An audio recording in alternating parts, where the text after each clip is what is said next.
"You need a home, and I need a mommy," said the little girl to the young homeless woman at the bus stop.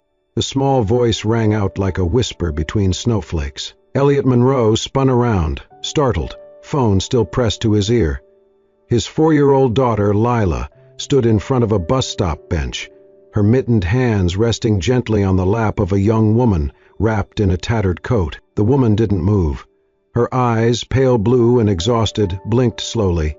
She looked more like a shadow than a person, curled into herself, clutching a faded cloth tote like a lifeline.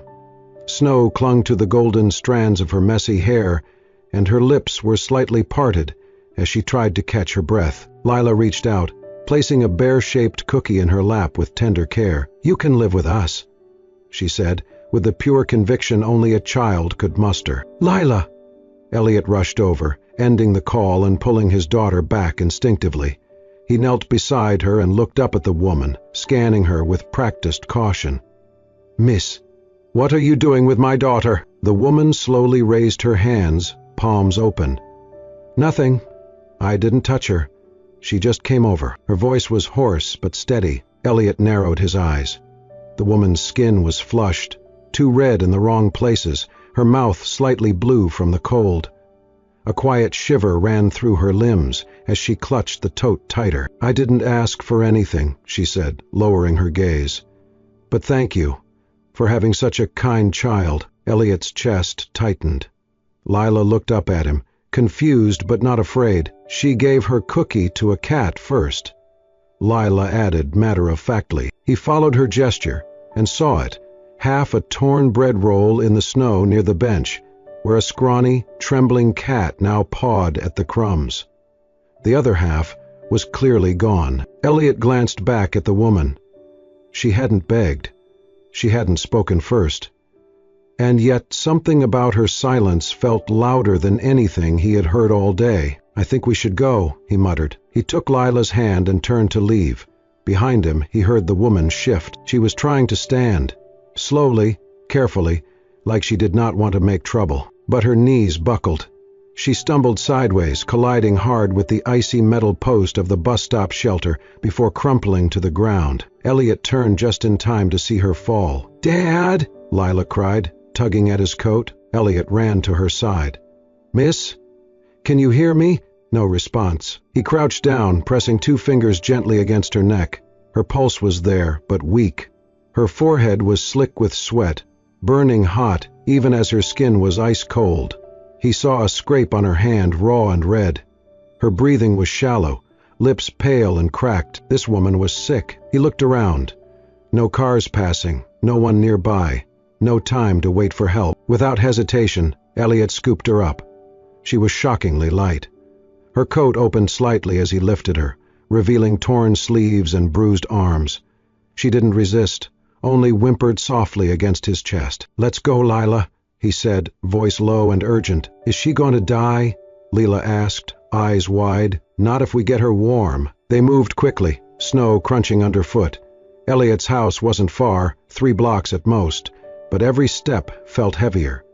He didn't know this woman, didn't know her name, didn't know her story, but something had shifted inside him the moment she fell. He could have walked away, should have, maybe, but he didn't. As they neared the porch, Lila whispered, "I still think she's our home now." Elliot didn't answer. He just opened the door. The fire crackled softly. Isabel stirred beneath the warm weight of a wool blanket, her eyelashes fluttering against her cheeks. The air smelled faintly of cedar and cinnamon.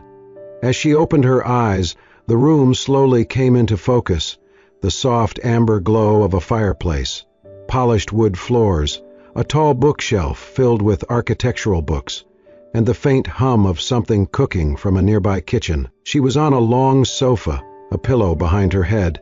Her coat was folded neatly at the foot of the couch. She didn't remember being brought here, just the cold, the bus stop, the little girl. Then she heard the scratching of crayons. Lila sat cross-legged on the rug, tongue between her teeth in focus, drawing with fierce concentration. Her paper was filled with color, 3 stick figures holding hands, one tall, one small, and in the middle, one with a halo of yellow hair. A Above them, in shaky but deliberate letters, she'd written, "My home." Isabel blinked, stunned. She tried to sit up, but her head throbbed and her body protested. That movement was enough to alert Lila, who jumped up with a smile and hurried toward her. "You woke up," Leela grinned, proudly holding up her picture. "That's us." Isabel rasped, her voice barely audible. Lila nodded seriously. "Daddy says you can stay until you're better, but I think you should stay longer." Before Isabel could respond, Elliot entered the room, his expression unreadable. He set down a glass of water and a small bowl of soup on the coffee table. "You passed out in the snow," he said flatly. "I didn't have a choice. You needed help." "When you're better, you'll leave." His tone wasn't cruel, just measured. But Isabel felt the sting of it. "Thank you," she said softly, lowering her gaze. Lila lingered beside her, clearly wanting to chat more, but Elliot gently took his daughter's hand.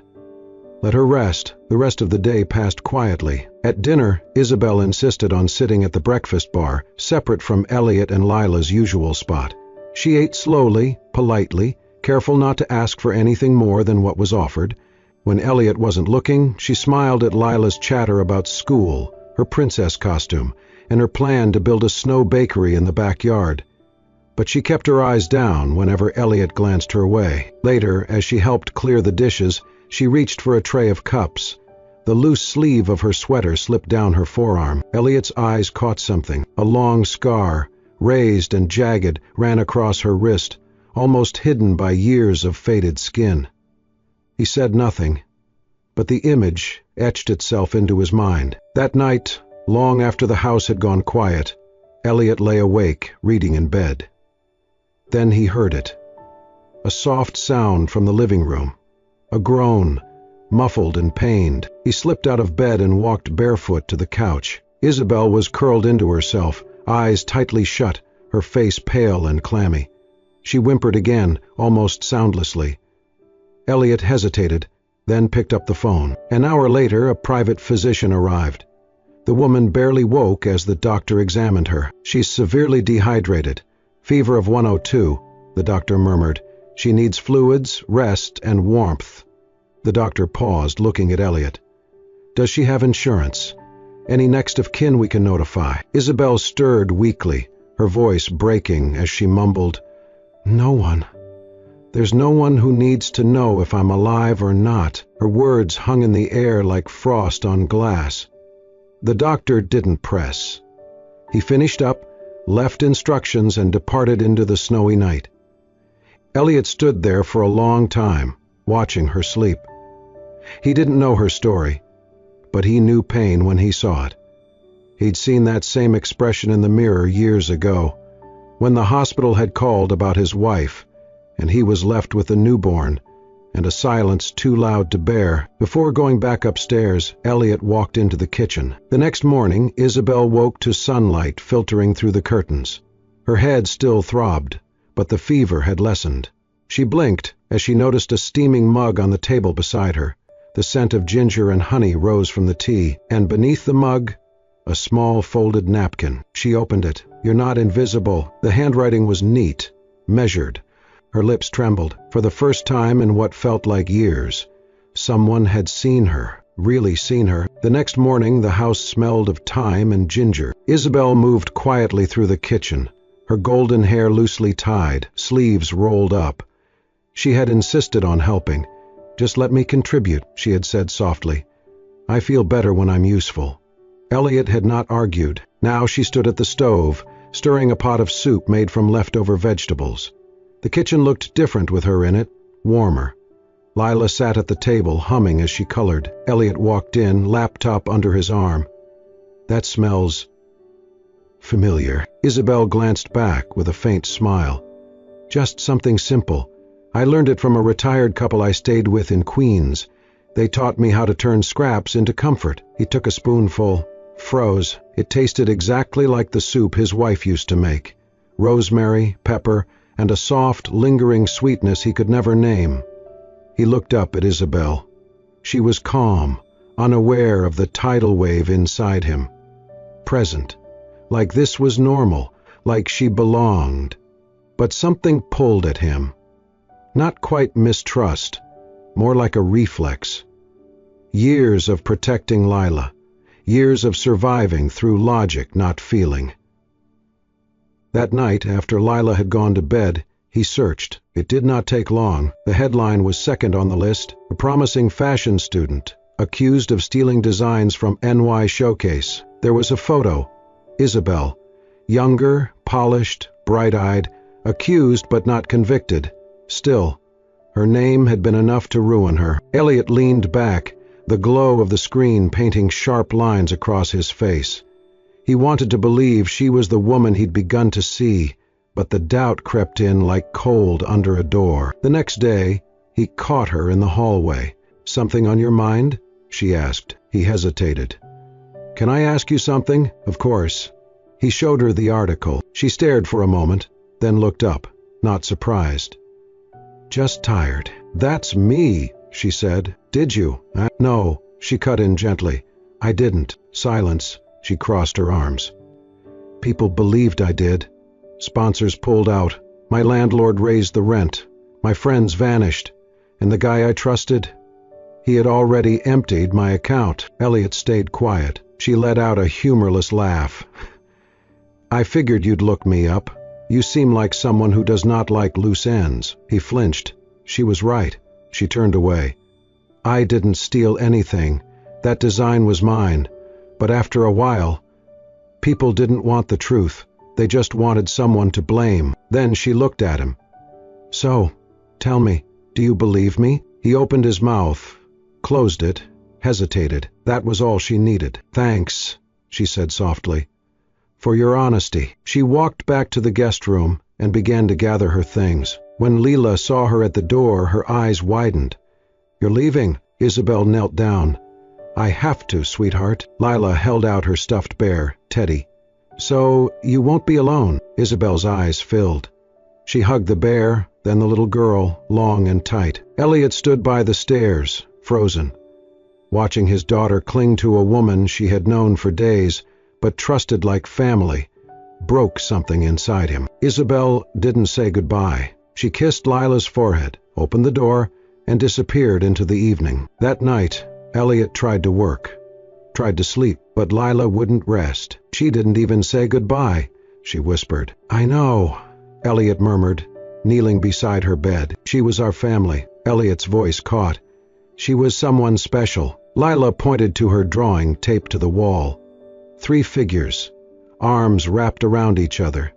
Below, written in crayon, "Please stay." Elliot turned away, but not fast enough to hide the tears. He didn't know what had shattered more that night, his trust or his silence. It was past bedtime when Elliot first noticed Lila's absence from bed. He found the hallway empty and the living room door slightly ajar. Following the soft rumble of the street lamp, he stepped onto the porch and saw her tiny frame through the falling snow. Lila's slippers crunched in the drift as she limped down the driveway. Elliot's heart twisted with panic. "Lila?" he called. She didn't answer. He hurried after her, breath-catching, cold in the air. She was already halfway down the block, following a faint glow. Just ahead, Isabel sat by a street lamp, her coat wrapped tight but not enough. She was humming quietly, unreadable. But after training in control and detachment, Elliot remained silent, until the sudden sound of a stumble, then a low cry. Lila had collapsed onto her hand, tears mixing with snowflakes. Blood oozed from her palm, staining the snow a soft red. Elliot broke into a run, but before he could reach them, Isabel was there. She knelt beside Lila without hesitation. "Hold still, sweetheart," she murmured, folding a handkerchief from her coat pocket to bind the wound. "We'll get you back inside soon." She pressed the scarf gently, soothed Lila's tears with warm hands. The street lamp haloed her hair. All Elliot saw was a figure stepping into the light. A stranger turned caregiver. He jogged the last few steps. Lila looked up at him with wide, frightened eyes. Isabel brushed a strand of hair from the child's face and sighed. Elliot crouched beside them, voice hoarse. "Lila, you frighten me," Lila sniffled. "I wanted to find her." Elliot looked up at Isabel. The city had nothing to do with them at this moment. The distant buildings faded. Lila's hand trembled in hers, and the way Isabel held her spoke more than words ever could. He swallowed. The armor he'd worn for years, of professional distance and emotional caution, cracked in that moment. He hadn't loved like this before, not so suddenly, not so fiercely. "Thank you," he said softly. Lila watched as Isabel tied the handkerchief. The warmth in her voice, the gentleness of her touch, the kind of nurturing Elliot had thought lost to his daughter after her mother passed. For a heartbeat he felt his heart ache, not from loss, but from fear of losing what he hadn't realized he could gain. He knelt and met Isabel's eyes. The snow drifting behind her looked like quiet confetti falling from a sky that didn't know to stop. He began, voice thick. "We need you." The words felt fragile in the cold air, but still true. Lila gripped Isabel's coat. "Don't leave again, Mommy." Isabel's eyes went wide, her breath caught, and for a trembling second she stared at the two of them. The father, who'd let his defenses fall without words, and the daughter, whose belief had cracked open her heart. Lila's small voice repeated softly, "Please, don't." Elliot swallowed hard, pain and hope tumbling together inside him. All at once, everything changed. Not because of explanations or rational words, but because two people wrapped a child in a way that made an imperfect moment feel sacred. Without waiting, Elliot pulled them both inside, the door shut on the snow and the street lamp. Inside, Lila rested her cheek against Isabel's sleeve. Isabel held her close. Elliot stood behind them, warm despite the cold, retreating outside. In that unspoken moment, Elliot let go of fear, because the thought of letting her go again felt unbearable, and for the first time, he believed some doors deserved to stay open. The offer came casually, almost too casually. "You're good with her," Elliot said one evening, not looking directly at Isabel. "Would you consider staying a few afternoons each week? Teaching her how to draw?" Isabel blinked, taken aback. "Are you sure?" He nodded. "She lights up around you." So Isabel returned, not as a guest this time, but not fully part of the home either.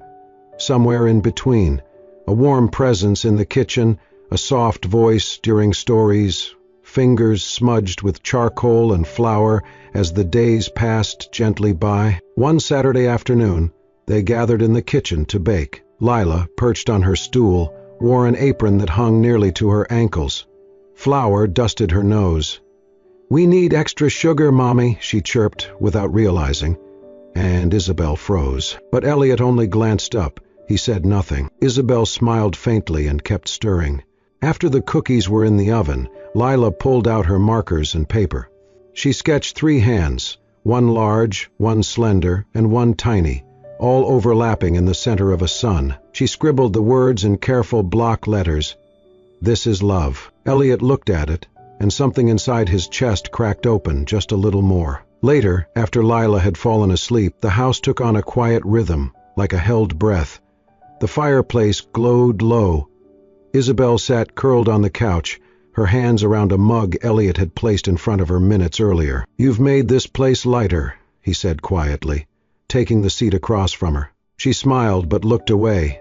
"It's your home. I'm just passing through." "No," he said. "No, it's more than that." His voice was different tonight, lower, closer, the kind that made walls feel thin. She turned to him, and in the soft dimness their eyes locked. He leaned forward, and for a fleeting second, the world was silent enough to believe in second chances. But just before his lips met hers, Isabel pulled back. "I can't," she whispered. "I can't be her." Elliot froze. "I know," he said, voice tightening. "I'm not asking you to." "You're not?" Isabel whispered, stepping back. "Then why does it feel like I'm being measured against a ghost?" Elliot stood now too, the distance between them like a tightrope. "Because you won't let yourself be seen," he said. "You think I want someone else, but I want you. Your scars, your silence, your strength. I don't want perfect. I want real." She was trembling. "You say that," she said softly. "But I've been left before. I believed once. It cost me everything." He kept his hands in his pockets. "Nothing ever happened," she pointed out. There never ever have been any real setbacks. You remind me of that. So you'd rather leave first? He asked, bitter. Before you even let anyone choose you? Isabel didn't answer. Her eyes shimmered, not with anger, but with sorrow. And then, without another word, she turned and walked out the door. Elliot didn't stop her. His fists curled tight at his sides as the door clicked shut behind her. He stood in the silence, the unfinished moment suspended in the air like smoke. He hadn't meant to fall for her, but he had, and she hadn't meant to run. But she did. Because love, when you've been burned by it, feels more like fire than warmth. That night, as he passed by Lila's room, he saw her still awake, cradling the stuffed bear Isabel had once mended for her. Is she coming back? Lila asked sleepily. Elliot stood in the doorway for a long time, unsure what to say. I don't know, he finally whispered. But I hope she does. And in the soft hush of that moment, a man and his daughter held on to hope, even as the woman they both needed walked into the night, because sometimes the bravest thing is not falling in love. It's staying when it gets too real. The apartment was unusually quiet that morning. No laughter echoed from the kitchen. No soft humming of lullabies. No scent of tea or paint or warm cookies. Only silence. Elliot stirred his coffee absently at the kitchen counter, his tie loosened, eyes on the floor. Lila sat at the table, chin resting in her small hands, crayons untouched beside her. The seat across from her, the one Isabel usually filled, was empty, and had been for 3 days. He had not told Lila everything. He didn't have the words. He didn't even know if Isabel had left for good. But then that afternoon, when Elliot went to straighten the guest room Isabel had quietly made her own, he saw it. An envelope on the pillow. His name was not on it, only a single word, carefully written in soft cursive. Lila. He sat on the edge of the bed and opened it with trembling hands. Inside, the letter was written in blue ink, slightly smudged as if tears had blurred the lines. Sweetheart, you're the first person in a long time to call me Mommy. I didn't know how much I needed to hear that until you did. But before I can be someone's mother, I have to learn how to believe I deserve to be. There are pieces of me I'm still stitching back together, parts of my heart that forgot what safety felt like. I want to be the kind of woman you can look up to, not just for cookies or drawings or lullabies, but for staying, for being strong, for choosing love over fear. So for now, I have to go. Not because I don't love you, but because I do. Tell your daddy that he gave me something no one else ever has, the space to be real. And I hope one day I'll be brave enough to walk back through that door, not as someone passing through, but as someone who finally knows where she belongs. Love always, Isabel. Elliot didn't realize how tightly he had gripped the paper until the edges crumpled in his hand. He stared at the words. Again. She had left, but not to run away. This time, she had left to learn how to come back. Still, the ache was sharp. Later that evening, Lila climbed onto the couch beside him, clutching her bear, eyes wide and quiet. Daddy? She asked. Did Mommy leave because I wasn't good? Elliot's heart shattered. No, sweetheart, he said, gathering her into his arms. She left because she needed to remember how strong she is.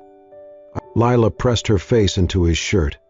Will she come back? He closed his eyes, resting his chin on her hair. I think she wants to, but sometimes love needs time. Lila nodded slowly, her tiny fingers wrapping around his. Then we'll wait, she whispered. That night, Elliot sat in the quiet of the living room long after Lila had fallen asleep, holding the letter once more. And for the first time in years, he let himself cry, not just from sadness, but from hope, because this time, it did not feel like goodbye. It felt like a promise. The gallery was aglow in soft gold light, strings of fairy lights woven into white linen drapes. Warm jazz hummed gently through the air as guests in tailored suits and elegant dresses mingled among displays of vibrant textile art, flowing dresses on mannequins, and framed sketches filled with motion and emotion. At the heart of the room stood the centerpiece, a dress unlike any other. Not flashy, not couture, just quiet, elegant, and achingly human. Delicate hand-stitched threads wove along the hem in the shape of tiny holding hands. Isabel stood to the side of the stage, her blonde hair swept into a loose braid, eyes scanning the crowd as if searching for something, or someone.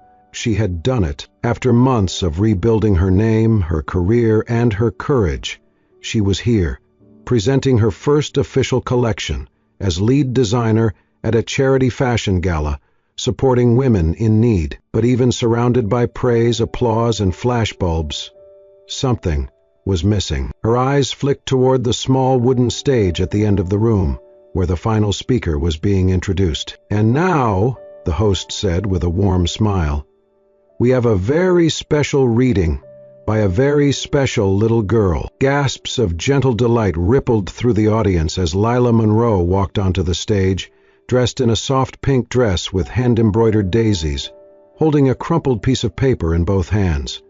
Her brown curls bounced with each step, and her voice, though small, carried with steady clarity. "My name is Lila," she said.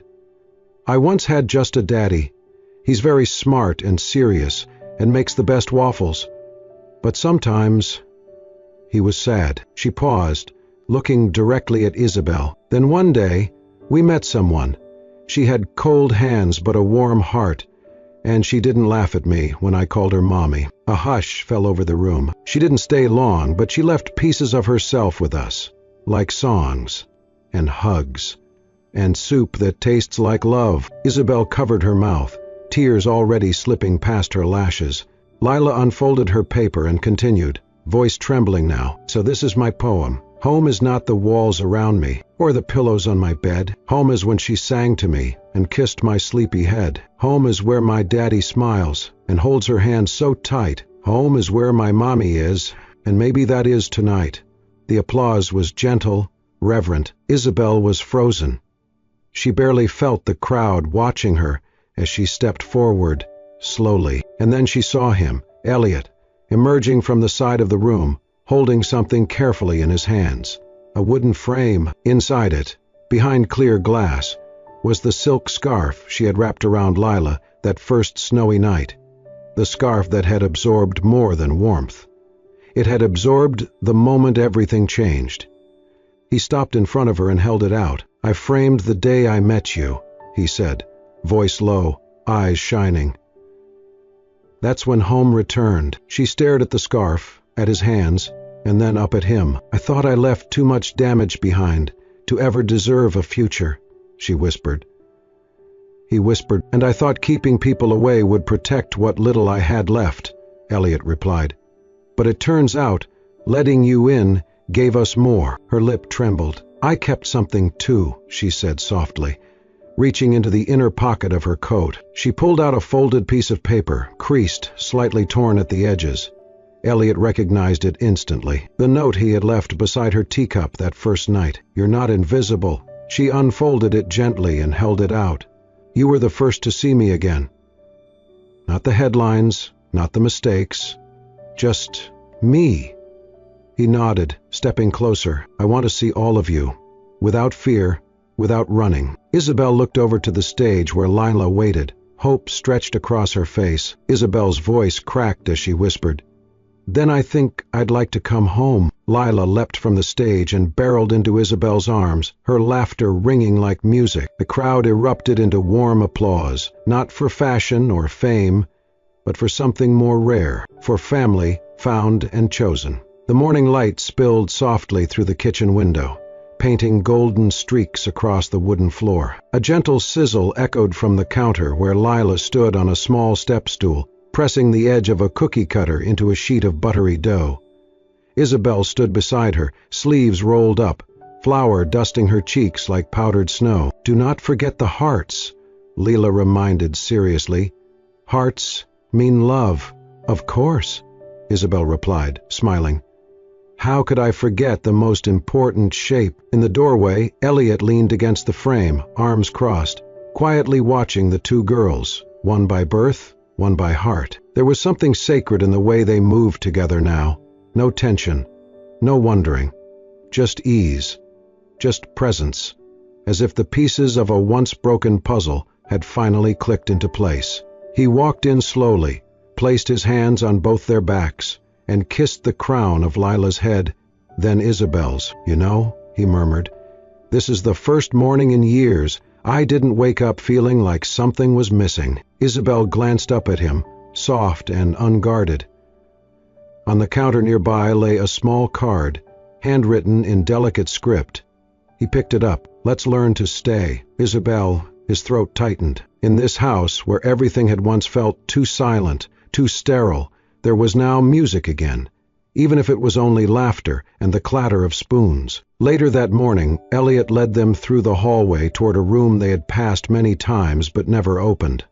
He stopped at the door, turned to Isabel, and said, "I've been saving this space, not knowing why, until now." He opened it. Inside was a sunlit studio. A large drafting table sat by the window. Spools of fabric lined one wall. A mood board was pinned with sketches, blank patterns, color palettes. Beside it, a plaque had been freshly mounted. "Isabel's tomorrow, a place to begin again." Isabel stood in the doorway, breath caught in her throat. "I wanted to give you a place where your hands could create again," Elliot said. "Where your dreams could be bigger than your fears." She stepped inside slowly, running her fingers across the table's smooth edge, then over a bolt of soft linen. Her eyes shimmered, glassy but alight. "I never imagined anyone would build a room for me," she whispered. "You built something in us first," Elliot replied. "This is just returning the foundation." Just then, from the kitchen came a loud, unmistakable shout. "Let's make pancakes, Mommy and Daddy."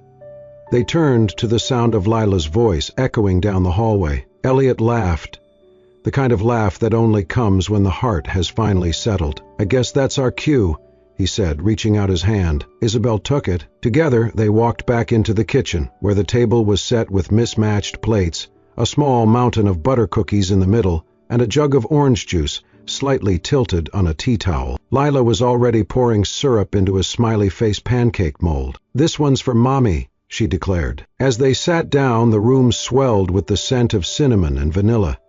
Isabel glanced around, then pulled something from her pocket. It was a small handkerchief, old, faded, but lovingly preserved. She unfolded it, revealing a new line of embroidery added beneath the floral stitching she and Lila had been practicing. "Family is not built by blood, but by the hands that hold when you're lost." She placed it in the center of the table. Elliot stared at it for a long moment, then reached out and ran his thumb over the last word. "You held us both when we did not even know we needed it," he said. Isabel looked between the two of them, this man who had learned to love again, and this child who had known how to choose love from the very beginning.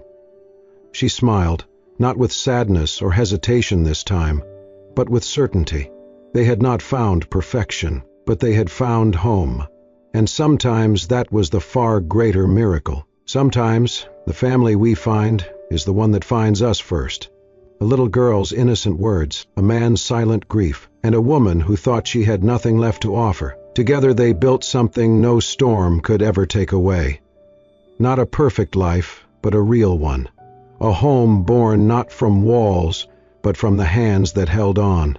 If this story stirred something in your heart, if it reminded you that love often comes wrapped in the most unexpected moments, then we invite you to stay. Subscribe to Soul Stirring Stories for more tales that touch your heart, heal your soul, and remind you that even on the hardest days, tomorrow is still a gift. Thank you for watching.